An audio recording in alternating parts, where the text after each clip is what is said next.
Taking place in the 26th century, you race anti-gravity F1 style ships across the solar system inspired by F-Zero, Wipeout, and a lot of those other stylized games from the early to late 90s. Released in 2022, the game has about 27 tracks, ton of ships, and a great selection of cosmetics and upgrades for speed, handling, and overheating. The game is very unique from what I'm used to playing. You have dual analog controls for turning and strafing, in addition to up and down controls where you're going down or up a ramp, or when you're kind of gliding or flying. If you're not used to a game like this, and you're not into racing games, this is going to take a hot minute to learn. Trust me, do the tutorial. So, you remember those late 90s, early 2000s arcade racers that are very colorful, bright, shiny, neon-y? That's Redout 2. The graphics are solely based on the speed you're going, which is always fast. When they do the slow shots of the area, you can see how low res everything is, but when you're speeding down the track, all that blurs and actually helps the game look better by letting you focus on the track and your ship. The ships are straight out of Wipeout along with the tracks themselves. If you're looking for an arcade racer, 34 Big Things really did a great job mimicking one of those arcade racers from the late 90s or early 2000s. Like, this feels like it should be within a sit-down cabinet with 3 other cabinets connected to it, with or without, like, a fan blowing hot air in your face. That said, the varied biomes like the deserts, Japan, or underwater all look really good. The different degrees of tracks all look really good, and the various ships and cosmetic mods, along with the painting, all look really good. What I'm trying to say is, the graphics are exactly what they should be for a game like this. But what about the... Okay, here's where it's going to split some people. This has very unique controls. Left stick turns your ship, while right stick strafes the machine. And I was never a huge Wipeout or F-Zero fan, so this is all new to me. When you hit a hill, you have to move the stick up or down depending on your position, otherwise you'll fly off the track. You also have tilt controls in certain parts, which you'll have to master if you want to stay on the track. While it's a lot to learn and difficult to master, you do have a rewarding mechanical system, which is extremely needed. All these controls do one thing though, they keep you going fast. I'll tell you what though, I almost said no to this game during the tutorial part, but once I got a hang of it, the gameplay is very addicting. I started to get used to controls. You can see from the first part I was hitting the walls left and right, but after the tutorial I was more in control. I definitely recommend going through the tutorial, like I said, because it is a must. It's a very hard racer to actually control the ship. It takes skill and you have to get good at it. You can brute force your way through it, but once you learn the controls, your vehicle, it starts to feel really good and rewarding when you start winning those circuits. I also really like the upgrade system. It's a reason to keep playing because your ship starts to feel really good as you go down the track. And while it doesn't get easier, since the stages get harder, the ship feels more in control, like you just upgraded an STI with some aftermarket parts. Plus the cosmetics and paint schemes are something I'm very much into. The game has its hooks and they do the hooks well to keep you playing, at least keep me playing. This is one of those games where you have to learn the track, the turns, the hills, the boost. You can't just go fast, you have to know when to slow down. The AI will hit those boost pads almost every time, so if you don't know the track, you're not going to get first place. There's an arcade mode, a career mode, an online mode. I started the career and tried some of the arcade mode, and they're all pretty good. It even has a narrator that is straight out of Burnout from the PS2 days, and that leads me into the...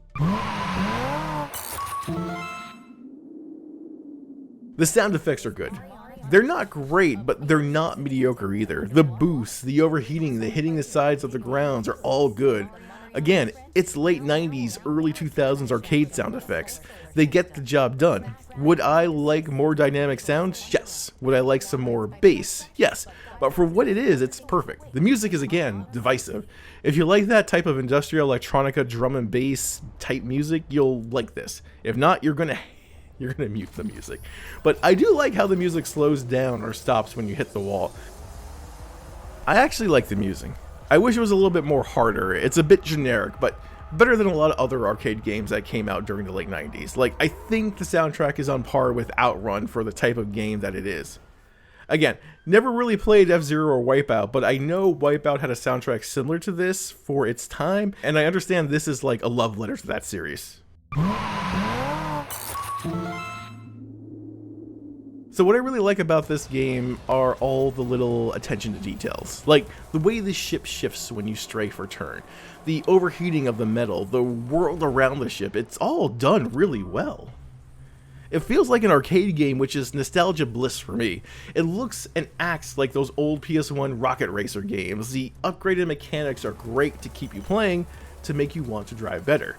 And the controls are very interesting. Frustrating at first, but the mechanics, once you get them down, make you feel really good when you execute them. But for some of the cons is, like, this is a really hard game to master, and just getting by will never let you win, so you really have to get good at the controls. The AI is way better than you are and knows every part of the track, so if you miss the boost, you're not going to get first place. The graphics are starting to show their age too, like, still a good looking game, but it looks low res, especially on like a really large 4K like HDR TV. Yeah, you might want to play this on a smaller screen. Honestly, when I started playing this game, I thought this was going to be like the last it was going to be like there with Motor Rotor. But as I went through the tutorial and started discovering the mechanics and the upgrades that Redout 2 has to offer, it got fun and addicting.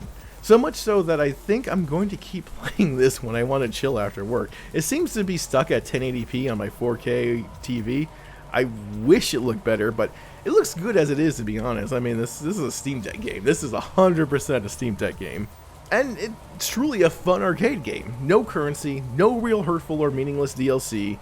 This is probably one of the last just play style racing games out there. Honestly, there is something to this game that has enough in it to keep you hooked, but without a live service or DLC pack that comes out every week, it's honestly a pure racer, and that's hard to say in 2025. Hell, that was hard to say in 2022 when this came out. I got this game free on the Epic Store and never touched it. I'm sorry I didn't. So where does this live on the chart? Honestly, I think this is a top 3 contender here. I enjoyed this way more than Victory Run, to be honest, but is it better than Drift Out? That's a hard one, because technically speaking, Neo Drift Out is just as technical, I think, as Redout 2.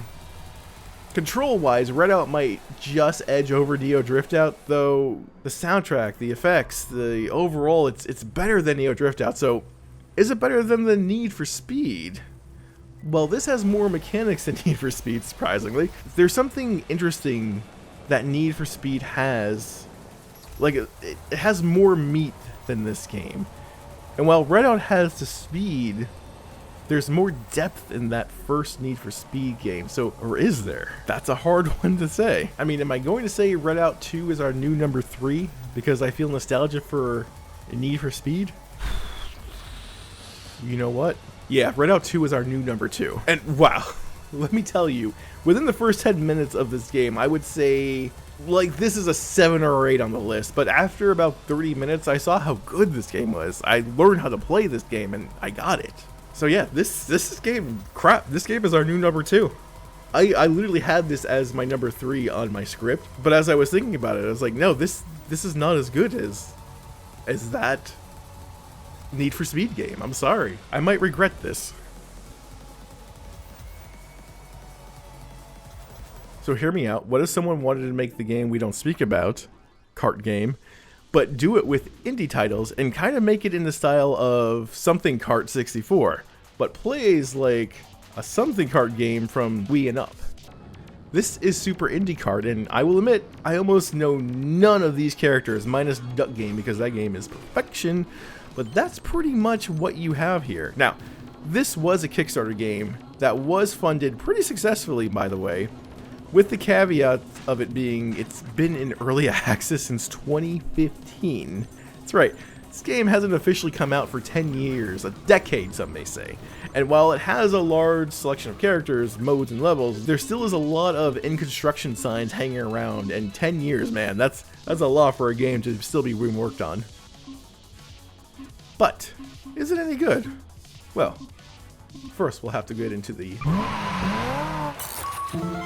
You'll either love or hate these graphics based a lot on how old you are or what games you played growing up. The marketing and artwork all try to play on the N64 style, but I'd say this is more like a Sega Saturn style game or early Dreamcast title. It's too clean to feel like N64, but it doesn't seem advanced enough to be a GameCube or PS2 game. I mean, the character selection is definitely N64 inspired. The quote-unquote sprites are very N64, but the stages are definitely Saturn inspired. Like, if a Super FX chip became more advanced and we didn't have the graphics of the N64, that said, I like the graphics. I think it relies on nostalgia a lot, and I'd be interested to see what you guys think on the style here, on the graphics. The levels are the real standout here. Like I said, they're all kind of based, the levels are anyway, are based on that character's original game. But the stages are a treat and make you want to check out those other games, because what am I looking at here? But on its own, without nostalgia, the game is very stylized. It looks like a late 90s arcade title, and they mix sprite-based, 3D-based, and modern-based pretty well. But let's face it, graphics only get you so far. What about the... The gameplay is pretty good, actually. If you played any plumber kart games from the N64 up, you know exactly how to play this game, how it feels, and you'll have the upper hand right out of the box when you hit the first track. While it doesn't do anything new in the kart world, you really don't have much to compare with outside the Nintendo ecosystem, but more importantly, the PC world.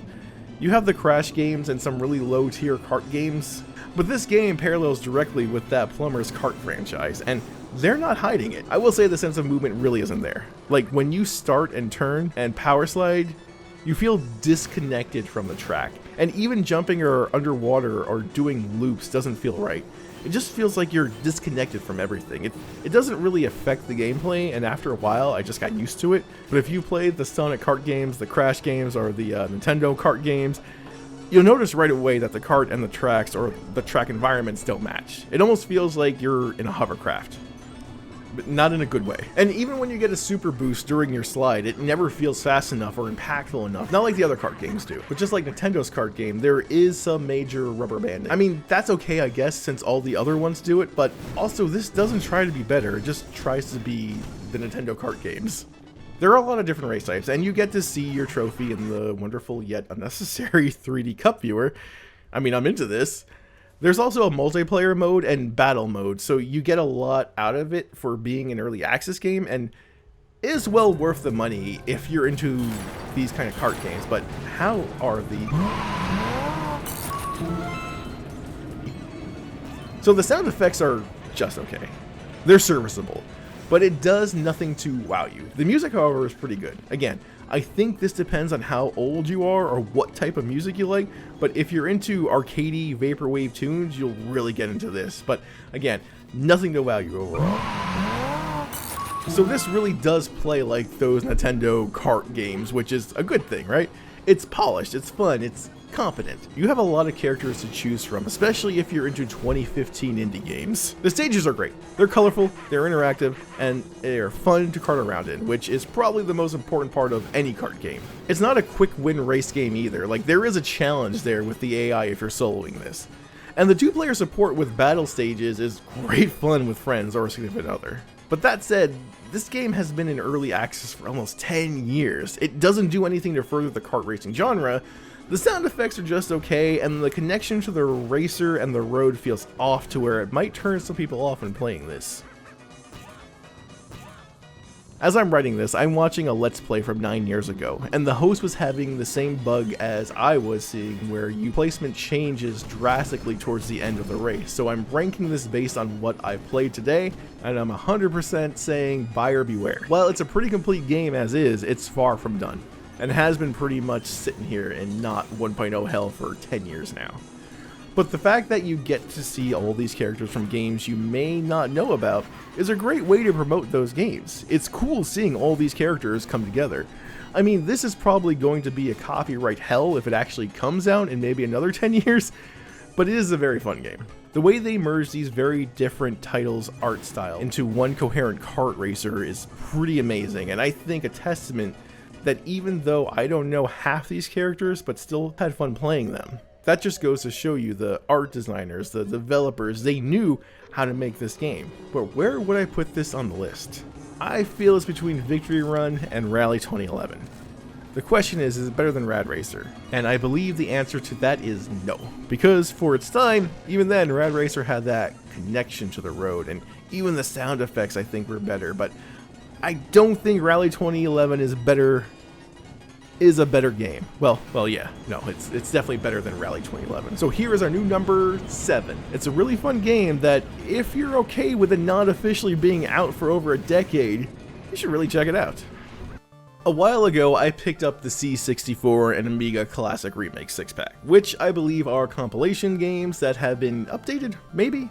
Listen, I'm not gonna lie, I have no idea what this game is, and it took me a hot minute to realize this was called PitStart originally, and was on a lot of consoles back in the day with varying degrees of graphics. It's an F1 game, I think, anyway, but oh god, let's talk about this. This is interesting. It doesn't look good, but it's got that retro PC European style graphic that you never really saw in console. This also looks like some guy picked a bunch of games that he liked and remade them. Like, the background, the skyboxes are pretty rad looking. The almost hand-drawn look of the F1 cars have that style where it looks so bootleg knockoff that I'm 100% into this. Like, I legit am. Like, this is great. And the bare bones menus are serviceable. They do what they need to do, right? I mean, this looks like a knockoff game you see on some of those early bootleg handheld Famicom consoles. Like, this is the one game they developed to put on the system to show off, but if you think this game looks weird, wait till we talk about the... Okay, the gameplay is bare bones, but it works. I have to explain the controls. I don't think this game has been updated for modern operating systems, because it kind of barely runs, but it still runs at least. I'll say that. But the controls, so... it's left stick only. You turn left or right and up to accelerate. Or you can use the WASD keys, and also down to brake. I mean, not using another button is a crazy choice, but I believe this emulates those old PC console joysticks, so the developer just said F it and stayed the same, which I can respect. There is a way to pit stop to change your tires and get gas, and you kind of have a mini game to do it. I never actually did it, but I saw some guy playing this do that online. As you can see in the game, I never actually had that problem. So I won the race, which I was actually surprised I did. Usually with these games, you tend to not be able to win because of hardcore AI or just really hard gameplay, but this wasn't generally a pretty easy track. It's cool that you have to watch your tires and fuel and do have to slow down in turns, but man, this is just this. Like, this is a black box NES game where you made a football game and that's all you needed. No gimmick, no story, just here's a football game, because they didn't exist before this game came out, and the gameplay kind of matches those old school games. So there's nothing here that will excite you. Surprise, surprise, right? So what can I say good about this game? Well, it runs, it plays decently well, and it's an interesting look at an old PC game that got a weird remake. It does have multiplayer support, which is kind of cool too. Good luck finding anyone to play with, but it has multiplayer support. But for the cons, man, give it another year, I feel this whole application won't run, so maybe don't buy it. This is so generic that it's you're not going to enjoy this. Like, you're going to play this game, play the one circuit, and be done with it. Maybe a few of you will like this game. I don't know. Maybe some of you have nostalgia for this game. But this is just so generic. In closing, PitStart is a game. I'll do you one better. PitStart is a racing game that works, for now. But the question that's on everyone's mind right now, is it better than Motor Rotor? Of course it is. Why did you even ask? But is it better than Sprint 8? Again, yes. It actually has graphics, and isn't top-down. Is it better than Rally 2011? Yeah, Rally has more character to it, so I think we have our new number 9. PitStart. A game I never heard of, based on another game I never heard of, so there we go. This game is the perfect definition of style over substance. It's an arcade racer in the style of those old school 1-bit PC games. You know the ones with those green or orange displays. It has an arcade mode, a tournament mode, and of course it has a VR support, because you want this in VR. I haven't tried VR, but my god, I can imagine the headaches this would induce. But other than that, you can get shot by helicopter, kind of, and it's a bit open world because there doesn't seem to be checkpoints other than the lap checkpoint, but I think that was an oversight, maybe. Or maybe not, I don't know, who knows. It's short, it has no story, and it is single player. So this is totally 100% an aesthetic only style game. But in terms of graphics, it is very, very unique, and it works. It looks pretty cool. I mean, in this 1-bit style or dithering style, it's pretty unique. Like, I have not seen a racing game like this at all, anywhere else, and it actually works well. I mean, you can see the tracks, you can see the cars, everything is easy to see and comprehend, which you think shouldn't be possible, but the designer knew how to utilize highlights and borders and add negative space to make sure you understand what things are and where they are. I'm actually pretty impressed that this guy made this game kind of work so well the way it looks. And I've seen a lot of demakes or retro-inspired games that don't understand how to make it look good or work, technically speaking, but if the developer, the designer, if they're one guy, he knew the assignment and he executed perfectly, at least in the looks department. It is nice you have a cockpit view and a hood view in addition to the overhead view, and even though it has gauges, they're almost useless. I mean, the car shifts for you and you see the shifting through the gauges, but you can't have the looks without the... So, the gameplay. This is where I gotta be straight with my man here. And yes, I did check out who the developer was, because this looks like a game that was made by one person. I'm pretty sure I'm right, but either way, simple and sweet, it's not good. It technically works, which is a pretty big thing in today's gaming market, so good job on that one. But it's not a great racing game. It's a demo, it's an experience, it's a fun little romp and nostalgia, I guess, right? This seems like he was trying to figure out the game engine and got to the point where he was like, okay, this kind of works, let's just ship it. I mean, if you do want to try this out, get the demo first. Get the demo, try it out, see if you're actually going to play this, or if that, like, nostalgia hit is all you needed in the demo. And if you want to buy the game, go for it. Pay him, by all means. It's $7 when I checked it out. And you know what? It is kind of worth $7. But in terms of the gameplay, the car is borderline uncontrollable. I don't think it's necessarily the car's fault or the handling, the physics of the car, but more of the track design itself. There is no mini-map, and the corners are sharp, like very sharp. You have to constantly reset the race because you have to learn the track before you even attempt to place anything above 4th place. But you probably won't do that anyway because the car's AI is like crazy good, and they will just leave you in the dust the first hit off that line. There doesn't seem to be any checkpoints either, so you can go just off track. The hills do slow you down a little bit, but the trees are just aesthetic design as well. You can go right through them without issue. Even the helicopter shooting at you doesn't really do much, but the rubber banding is real in this one here. Now, I don't want to diss the guy because it is a cool looking game, and he does seem to put some polish into this, but this is pretty rough. I mean, even when you handbrake into a slide, your car doesn't really slide, it almost turns around, and you have to self-correct pretty hard. You also have a brake that I think is either on or off. There's no middle point, so when you slow down for a sharp turn, you almost stop while the other cars are just zooming past you. They can also slam into you and turn you into the opposite direction, which in that case, you might as well just restart the game. You kind of have to either get ahead of the pack or stay behind unless you want to get into a mosh pit and lose the race. So the tracks have no music, but the main menu music is a pretty good, like, chiptune rendition of whatever. I wish there was more of it, but again, pretty sure one guy, and he just wanted to release his 1-bit game, so I can't complain too much. That said, the sound effects of the cars and checkpoint noise and the engine sounds aren't that bad. They don't get annoying, at least, which, again, is a pretty decent accomplishment of a bunch of just crapware games on Steam right now. I mean, there are some pretty bad titles out there, but this is bare bones, and maybe it's meant to be because of the style this game has. I don't know, it's not offensive. It looks really cool. The developer really went out of his way to make sure you understand what's going on in this game. Like, I honestly applaud him for this. Like, this could have not worked at all in terms of, like, the looks and navigation, but he made it work. The sound effects aren't bad. He does have a demo that would fit your appetite, honestly. Just download the demo. The price isn't bad, and I'd say it's almost a fair price. The tracks aren't designed the best. Like, you can tell this guy may not be an avid racing game fan or understand track design and speed, and it's so bland. Like, if it didn't have this art style, it really wouldn't be worth downloading. The gameplay is very shallow. A few race types, a few tracks, a few cars, that's it. If you were good at this game, you'd be done in an afternoon, honestly. So this game is bland and a bit frustrating. Like, I played some frustrating arcade racers, but they were addicting and fun, so I kept going back to them. This is one of those games you would probably never go back to other than showing it off to someone who likes this style.